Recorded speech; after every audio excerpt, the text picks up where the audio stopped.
Hai guys, penduduk bumi, penduduk luar bumi, penghuni alam nyata, alam gaib, alam baka, alam kandungan, alam semesta yang indah ini. Welcome back to Anchorpedia. Kuntilanak. Pasti kalian gak asing dong sama hantu cewek yang mudian ini? Iya dong, mudi. Kenapa kok mudi? Karena kuntilanak ini tuh kadang-kadang bisa ketawa, tiba-tiba bisa juga nangis. Kan namanya mudi. Bisa dikatakan hantu kuntilanak ini juga memiliki populasi yang banyak pol di Indonesia. Aku juga nggak tahu sih kenapa kok bisa populasinya sebanyak itu. Tapi kira-kira asal-usulnya gimana ya? Nah, sebelum aku bahas, jangan lupa buat subscribe dulu, oke? Oke, menurut Wikipedia, kuntilanak atau yang biasa disebut Pontianak atau Puntianak dalam bahasa Melayu atau juga sering disingkat menjadi Kunti adalah hantu yang berasal dari perempuan hamil yang meninggal atau bisa juga wanita yang meninggal karena melahirkan. Dan anak tersebut belum sempat lahir atau bisa disebut keguguran. Nah, nama Puntianak sendiri diambil dari singkatan perempuan mati beranak. Gitu. Nah, mitos ini tuh mirip-mirip sama hantu Langsuir yang dikenal di belahan bumi bagian Asia Tenggara, khususnya di Nusantara, seperti di Malaysia, Singapura, Brunei, selatan Filipina, tepatnya di Mindanao, dan juga di Thailand, tepatnya di Patani. Nah, kalau kalian warga Kalimantan Barat, pasti nggak asing dong sama yang namanya Pontianak. Karena Pontianak merupakan salah satu nama daerah di Kalimantan Barat. Kok bisa ada nama kota di Indonesia yang dinamai dengan nama hantu? Nah, konon katanya Abdurrahman Al-Qadri selaku pendiri Kesultanan Pontianak dulu pernah diganggu oleh hantu semacam ini ketika mau menentukan tempat untuk membangun istananya. Kita semua tahu kalau sosok Mbak Kun atau Miss K ini merupakan hantu cewek berambut panjang dan juga gaunnya putih gitu. Dan biasanya Doi itu suka nangkring di pohon yang besar, yang berumur ratusan tahun seperti pohon beringin dan juga pohon waru. Nah, selain itu Doi juga seneng banget nih ganggu orang-orang yang lewat sendirian dengan tawa cekikikannya yang khas dan bikin bulu kuduk merinding ya tentunya. Atau dengan suara tangisannya yang pilu. Nah, asal-usulnya sendiri pernah dibedah langsung oleh antropolog kelahiran Jerman bernama Timo Duile dalam artikelnya yang berjudul Kuntilanak, Ghost Narrative and Malay Modernity in Pontianak, Indonesia. Di dalam artikel tersebut diceritakan bahwa hantu ini pertama kali muncul di kalangan masyarakat Pontianak, Kalimantan Barat. Berawal dari sebuah upaya untuk mendirikan sebuah kota di pertemuan dua sungai, yaitu Sungai Kapuas dan juga Sungai Landak pada tahun 1771, pembangunan yang saat itu dipimpin oleh Sultan Syarif Abdurrahim yang kebetulan menggunakan bahan-bahan yang ada di sekitar alam tersebut, termasuk pohon-pohon yang besar. Nah, pada saat para pekerja sedang menebang pohon-pohon besar itu, mereka tuh dikejutkan dengan suara aneh, lengkingan yang benar-benar serem dari atas pohon. Lari dong mereka, takut, dan yang sudah bisa kalian tebak, suara lengkingan itu berasal dari kuntilanak yang marah karena rumah-rumah mereka ditebang. Dan teror kuntilanak bukan cuma meneror para pekerja saat itu juga, tapi menyebar ke penduduk di sekitar, bahkan sampai ke nelayan yang ada di sekitar tempat itu. Nah, singkatnya setelah diusir pakai meriam, nah aku nggak tahu sih mereka dapat inspirasi dari mana kok bisa ngusir makhluk halus, ngusir kuntilanak pakai meriam. Dikira mau perang kali ya. Tapi cara itu terbukti ampuh. Para kuntilanak kemudian lari ke pedalaman dan sudah tidak meneror warga lagi. Dan kayu-kayu besar yang tadi sudah ditebang pun kemudian digunakan untuk membangun Masjid Agung dan juga bangunan-bangunan lainnya. Nah, dari cerita inilah nama Pontianak diambil sebagai nama sebuah kota di Indonesia hingga saat ini. Nah, cerita tentang kuntilanak di Indonesia itu jelas bukan cuma itu aja guys, entah itu yang hoax atau yang enggak, tapi topik kuntilanak ini benar-benar menjadi pembahasan yang seru, menegangkan, dan selalu menarik. Salah satunya adalah cerita dari salah seorang cewek cantik nih yang katanya dia itu anak angkat kuntilanak. Namanya Tiara Kartika. Kalian pasti tahu dong ya cewek ini. Sebenarnya sih dia murni anak manusia, tapi katanya konon nih dia tuh punya ibu angkat yang merupakan sesosok kuntilanak. Ih, serem banget ya guys. Nah dulunya Tiara itu pas masih bayi dibuang ke hutan oleh ibu kandungnya. Dan Tiara bayi yang sendirian di tengah hutan ditemukan oleh seorang wanita yang merawatnya hingga sekarang. Hingga Tiara besar yang bernama Nenek Nur. Oke, kita masuk ke jenis-jenis kuntilanak. Nah meskipun secara garis besarnya nih, kuntilanak itu kan sama aja ya. Sama-sama hantu cewek, berambut panjang, dan bergaun putih gitu. Tapi ternyata kuntilanak ini memiliki banyak spesies, banyak jenisnya gitu guys. Misalnya aja yang pertama, yang paling banyak banget nih populasinya, yaitu kuntilanak basic. Basic banget.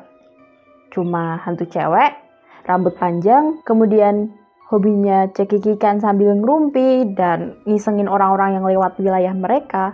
Dan aku nggak tahu ya, kenapa kunti jenis ini tuh banyak banget populasinya. Kayak hampir di setiap pohon-pohon besar yang ada di Indonesia tuh pasti katanya ada kuntinya gitu. Nah kalau yang tadi kunti basic, nah yang ini kunti merah atau red kunti. Coba deh, kalian inget gak sama video ini? Kursi goyang ya. Astagfirullah Pak. Pak. Pak kita gitu. Iya Pak. Pak. Nah kalau kalian masih inget ya, video ini tuh dulu viral banget. Sampai bahkan masuk ke TV-TV nasional. Kalau nggak salah di tahun 2011 atau 2012-an gitulah. Dan sumpah, aku tuh dulu bener-bener takut banget. Dan setakut itu ngeliat kuntilanak merah di rumah kosong. Tapi setelah aku tahu fitur pause button ketika kita ngerekam video, aku jadi nggak terlalu takut sih, karena ya bisa aja kan editan. Kuntilanak merah atau red kunti ini nggak beda jauh nih sama kuntilanak basic.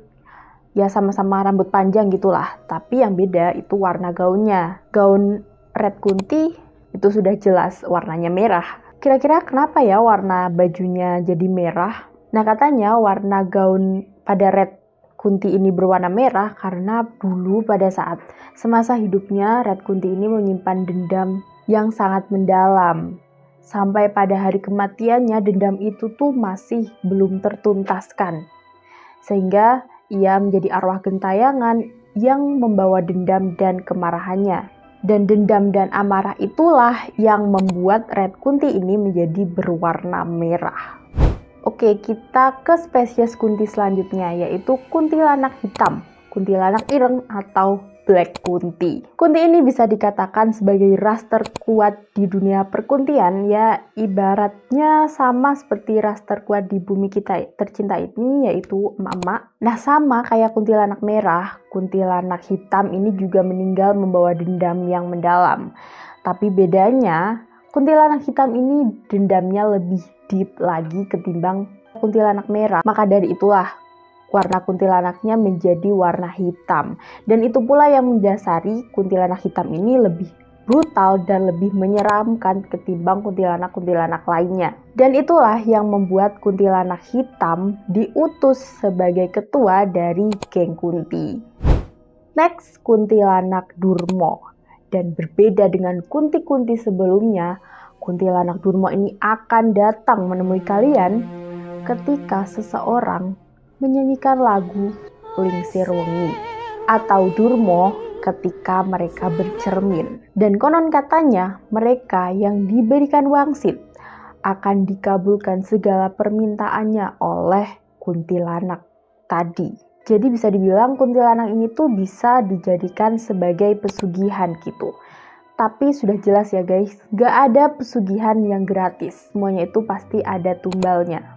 Kuntilanak ini akan meminta tumbal kepada seseorang yang diberikan wangsit tersebut. Nah emang tadi tuh aku bilang kan kalau kuntilanak tuh hantu cewek.